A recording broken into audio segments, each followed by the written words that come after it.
Good Erev Shabbos, everyone. Erev Shabbos, Parshas Lech Lecha. It is absolutely astounding how quickly things are going. We're in the third parsha of the year, and we're already up to Avram Avinu. We're already setting the roots of the Jewish people. It's amazing. The parsha begins with the first of the 10 tests, as recorded in the Torah of Avram Avinu. God turns to him and says to him, Lech Lecha mi'atzchem and laretchem beis avicha, leave your land, your father's place, from the house of your father to the place you were born, to go to the land that I'm going to show you. I'm going to make you into a great nation. And then the Torah tells us that Avram Avinu immediately, without waiting, without closing up shop, without selling off any of his stuff, running a garage sale, doing any kind of preparations to move on to the next stage of his life, picks up and he goes. Exactly like God spoke to him. Then the Torah tells us that he took Lot with him. He took Sarah, his wife, and Lot, the son of his brother, and all of their wealth, that they amassed, and all of the souls that they had made in Haran. They left to go to the land of Canaan, and they got to the land of Canaan. Amazing. Not the first time the Torah tells us this. If you look at the very end of last week's Parsha, you will astonishingly see the exact same thing. But this time it tells us about Terach, that Terach was leaving, not on command. He was going. Vayikach Terach es Avram beno, v'es Lot ben Aaron ben beno, v'es Sarai kalaso, eshes Avram beno, vayetzu itom, v'yorkazdim lalechas artza Canaan. Vayavo, exact same thing. They left on their way to Canaan.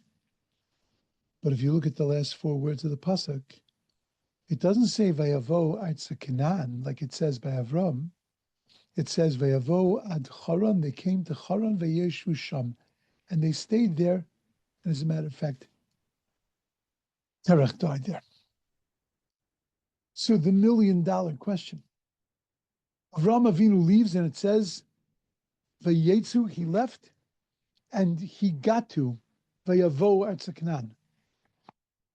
Terach also left, Vayetzu, but he got to Haran and he stopped there. What happened? Why didn't he get to Eretz Yisrael? Why did Avram Avinu have to now be commanded, come on, move on, go to Eretz Yisrael? Because Terach made a rookie mistake. Terach had in mind, he wanted to go to a higher place. He wanted to go to a better place. He was on his way to Canaan. He understood that that was going to be the place that was going to be perfect for him spiritually. But he plateaued. He got distracted. The Mefarshim say that he saw the beauty of what was going on in Haran. He saw spiritual things there. He saw they were working on themselves. He saw that there was things going on which he got attracted to.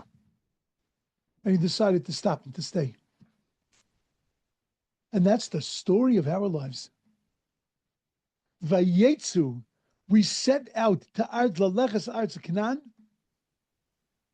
and Vayavo, we get to a place, but it's not Eretz Canaan. We so often plateau, we stop, we get distracted. We allow ourselves to look at ourselves and to say, oh, look at where I was last year. Much better now. I'm in a much better place. I'm good with where I am. And we stop there. And we stay there for years and years, if not perhaps a lifetime, until we actually leave this world. That was the difference between Terach and Avram. Avram didn't stop.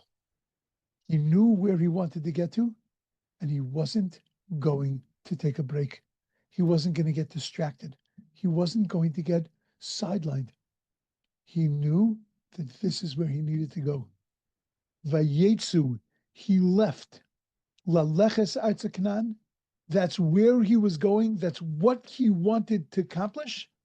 Vayavo artza Canaan, he put his head down and he just went, plowed through in order to be able to accomplish his goal. That's why we have to live in life. You have to have goals. And we have to set our sights on those goals and not let ourselves get distracted. Amazing. Try it.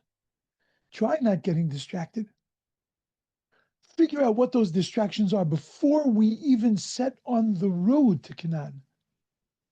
And then sidestep all those distractions. It is amazing what we can accomplish. Vayavo Artza Canaan, getting to our goals and reaching the heights that we set our sights on and becoming the kinds of people that we dream about. Have a beautiful, wonderful, amazing, and uplifting Shabbos.